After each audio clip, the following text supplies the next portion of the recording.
Smoking is injurious to health. It causes cancer. ধূমপান স্বাস্থ্যের পক্ষে ক্ষতিকর। এর ফল ক্যান্সার। মদ্যপান স্বাস্থ্যের পক্ষে ক্ষতিকর। Consuming alcohol is injurious to health.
কি ব্যাপার জয়, হঠাৎ মারামারির কারণ?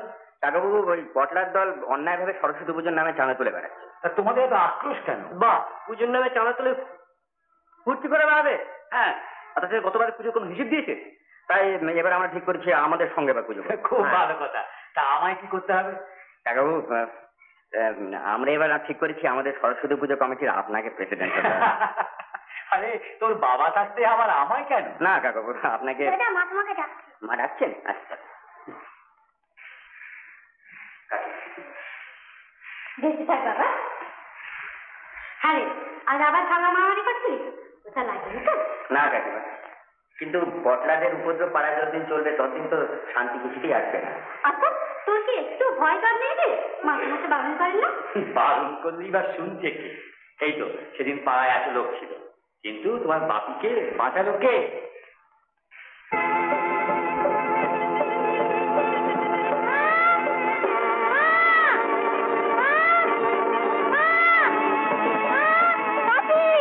আগুনের মধ্যে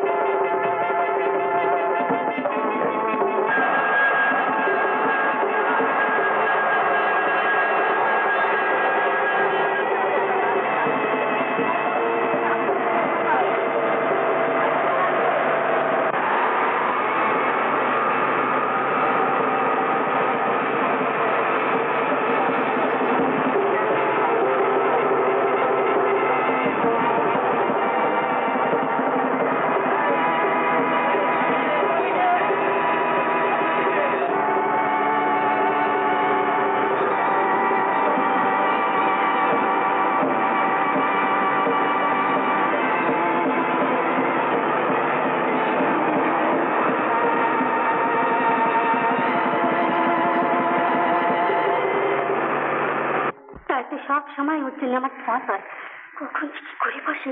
কিরে, আমায় কত দিতে হবে বললি না তো? আপনি তো আমাদের পেতে দেবেন, যখন যা দরকার হবে তখন। কাকু, দাদা অবনীন্দ আপনার কাছে আসবে, আমি আসি কাকু। এই দেখছি ছেলে, কিছু না খেয়ে যে পালিয়ে যাচ্ছিস, আয় খাবার ঘরে আয়। জয়ের দুজন বন্ধু আছে, তুমি ওদের পাঠিয়ে দাও না। আর না না অক্ষয় বাবু, যে ছেলে অ্যানুয়ালে পরীক্ষা দেয় না তাকে আমরা ফ্রি শিট দিতে পারি না। কিন্তু অ্যানুয়ালের সময় ও যে শয্যাশায়ী ছিল, সে খবর রাখেন? হাজারটা ছেলের বাড়ির খবর রাখা আমার পক্ষে সম্ভব নয়, তার চেয়ে সহজ পরীক্ষার খাতায় খবর নেওয়া। আমি কিন্তু খবর রাখতাম সুবোধবাবু। বাড়ির খবর কি বলছেন? প্রত্যেকটি ছাত্রের চলন বলন, কে কোথায় যায় না যায়, সব খবর আমি রাখতাম। এই স্কুলও নেই আর সে দিনও নেই। হ্যাঁ, রূপ পাল্টে গেছে ঠিক, কিন্তু এই স্কুলের ভিত করে দেখুন, আমার সেই পুরনো স্কুলের টিনের চালাটাকে দেখতে পাবেন। দেখতে পাবেন সেই দিনটাকে, যেদিন দিন রাতে 24 ঘন্টা আমি পার করে দিয়েছি স্কুলের কথা ভেবে, ছাত্রদের কথা ভেবে। তারপর প্রাথমিককে করলাম মাধ্যমিক, তারপরে চাকাটা ঘুরে গেল। যাদের আমি আদর করে ডেকে আনলাম স্কুলের উন্নতির জন্য, তারাই আমাকে তাড়াবার ব্যবস্থা করলে। সেসব তো আমার জানবার কথা নয়। না, তা তো কথা নয়, নিশ্চয়ই নয়। আপনি তো এসেছেন সেক্রেটারি কাঁধে চড়ে ইলেকট্রিকের ফ্যানের তলায়, আপনি হাত পাকার খবর রাখবেন কি করে? যাকে এখন এই রতন সম্পর্কে কি ব্যবস্থা করলেন? অন্যায় অনুরোধ আমায় করবেন না অক্ষয় বাবু। আগের দিন হলে আমি আদেশ করতাম সুবোধবাবু। যাকে সে কথা, এর মা বিধবা রাধুনি বৃত্তি করে, কোনো সামর্থ্য নেই। অথচ আপনাদের আপন স্বার্থের জন্য একটা গরিব মেধাবী ছেলে লেখাপড়া বন্ধ হয়ে যাবে, এটা কি অন্যায় নয়? আপন স্বার্থ বলতে আপনি কি বোঝাতে চাইছেন? কেন আর অপ্রিয় কথাগুলো বলতে বাধ্য করছেন সুবোধবাবু? আপনি কি অস্বীকার করতে পারেন যে এবারের ফ্রিশিপ গুলো সেক্রেটারি রেকমেন্ডেশনেই বরাদ্দ করা হয়েছে? বেশ, তাই যদি হয়, তারাও তো রতনের মতো ছাত্র। ছাত্র, কিন্তু এ রতনের মতো নয়। আচ্ছা, একজনের মুখের গ্রাস কেড়ে নিয়ে আরেকজনকে দেওয়া, এর মধ্যে আমি কোনো উদারতাই দেখতে পাইনি। দেখুন, এসব কথাগুলো আপনার সেক্রেটারি বাবুকে বলা উচিত। তো আমি শুধু বলতে পারি, এবারকার কমিটি মিটিং এ রতনের ফ্রি শিপ কেটে দেওয়ার সিদ্ধান্ত নেওয়া হয়ে গেছে। কমিটি মিটিং হয়ে গেছে, অথচ আমি জানতেই পারলাম না। আমি তো ফাউন্ডার মেম্বার মশাই। সব খবর আপনি আমার কাছ থেকে আশা করতে পারেন না নিশ্চয়ই। হ্যাঁ, I see.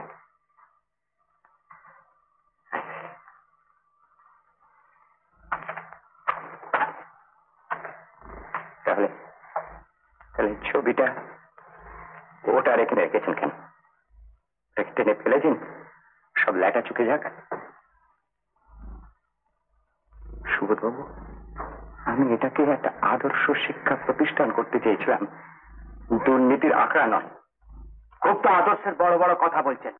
নিজের ছোট ছেলে বিজয় কি শিক্ষা দিয়েছেন তাকে? তাকে শিক্ষা দিয়েছি সমস্ত দুর্নীতির বিরুদ্ধে মাথা তুলে দাঁড়াবার।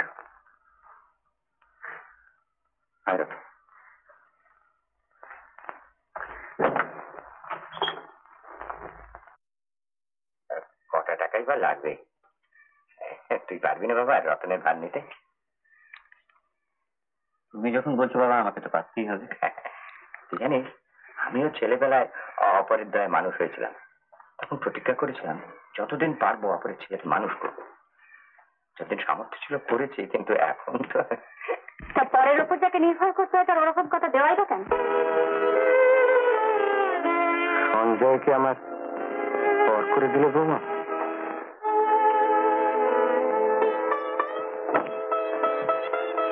বাবার মুখের উপর এত বড় কথাটা তুমি বলতে পারলে? বলতে আমি বাধ্য হচ্ছি। এই সংসারে এসব দিয়ে দেখছি একটা লোক রোজগার করছে, সবাই বসে বসে খাচ্ছে। সংসারটা যেন একটা দাতব্য ভান্ডার হয়ে উঠেছে। শিখা, শিখা, যেদিন তুমি বুঝতে পারবে যে তুমি শুধু আমার স্ত্রী নও, তুমি এ বাড়ির বউ, আমার ছোট ভাইয়ের বৌদি, আর এসব মিলিয়ে এটা তোমার সংসার, সেদিনের জবাব তুমি পাবে। এবার আমাদের মোটা চাঁদা বুঝেছি। জয়, আজ এই 6টা 6:30 নাগাদ তুই অবনীদের বাড়িতে চলে যাবি। আমি অফিস থেকে সোজা ওখানে যাবো, পুজোর প্রোগ্রামটা ফাইনাল করা যাবে। হ্যাঁ, ছটা 6:30 বুঝলি?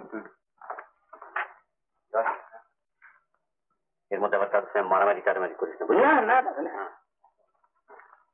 শোন, সঞ্জয় যা বলছে সরস্বতী পুজোর ব্যাপারে আমার মনে হয় এর থেকে ভালো আর কিছুই হতে পারে না, বুঝলি? পাড়ার লোকেরা তো অমত করবেই না, দেখবি বরং তোদের অনেক সুখ্যাতি করবে। কিরে রাজি?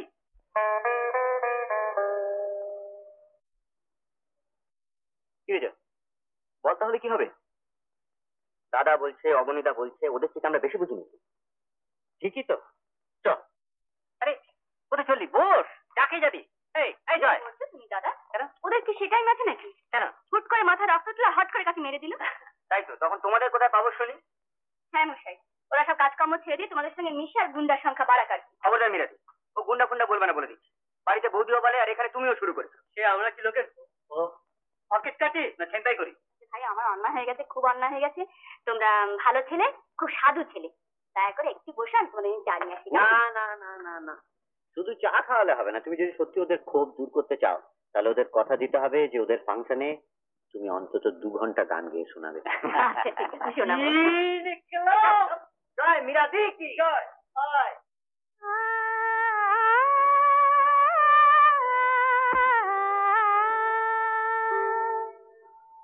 আমায় বাসন্তী শাড়ি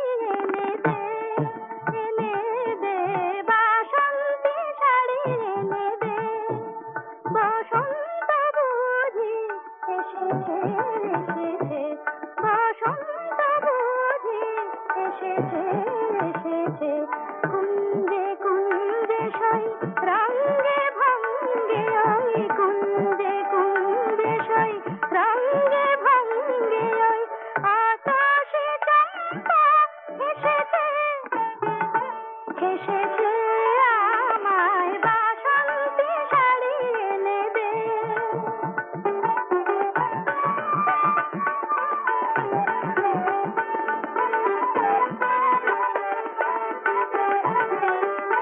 সখী ভুলিস নে চম্পার হারানিতে,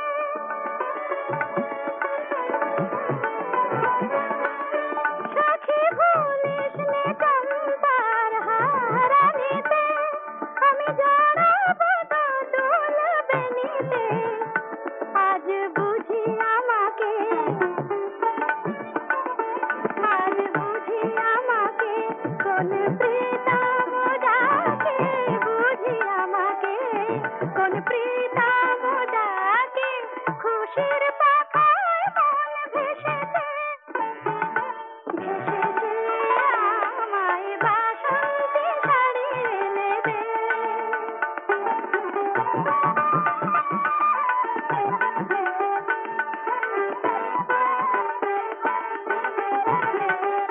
সখী কারে দেব এই মন হুয়া, আমি জানি না সে কোন বধুয়া, সখী কারে দেব এই মন মহুয়া, আমি জানি না সে কোন বধুয়া, আজ ভুলেছে বাধা,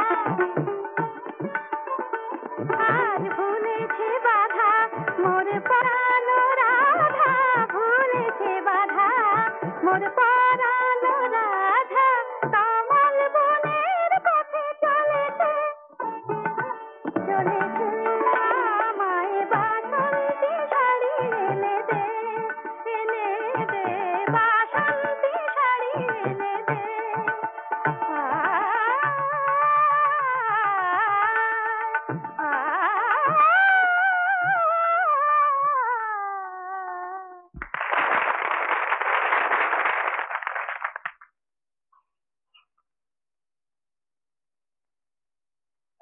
আপনারা মীরা দেবীর গান শুনলেন। এবার আমরা মা সরস্বতীর শ্রেষ্ঠ অঞ্জলি দেব। ভদ্রমণ্ডলী, আমাদের শ্রীমান রতন আপনাদের অপরিচিত নয়। বহু দুঃখ কষ্টের মধ্যে সে লেখাপড়া করছে।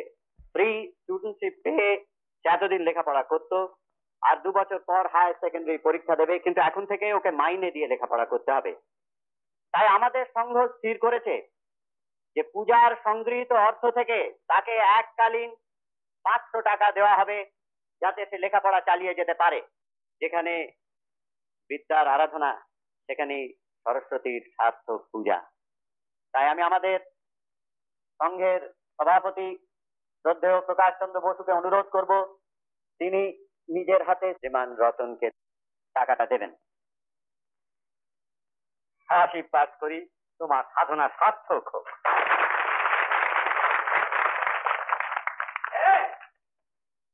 টাকা দিয়ে চুক্তিবাজি বদলা দেখে নেবো। হ্যাঁ দেখে নেবো। ঠিকই তো, এই যে বললে যে বড় বড় সব আর্টিস্ট আসবে, মোটা টাকা চাঁদা দিলাম, এটাই বা কি খারাপ হলো? সত্যি কথা আগে বললেই তো হতো। দেখি বোমারি শুরু হয়ে গেল। দাঁড়িয়ে কি দেখছিস? বদলাকে টেস্ট কর।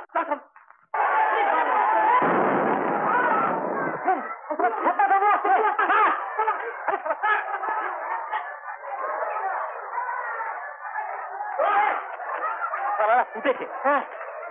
চল চল চল চল।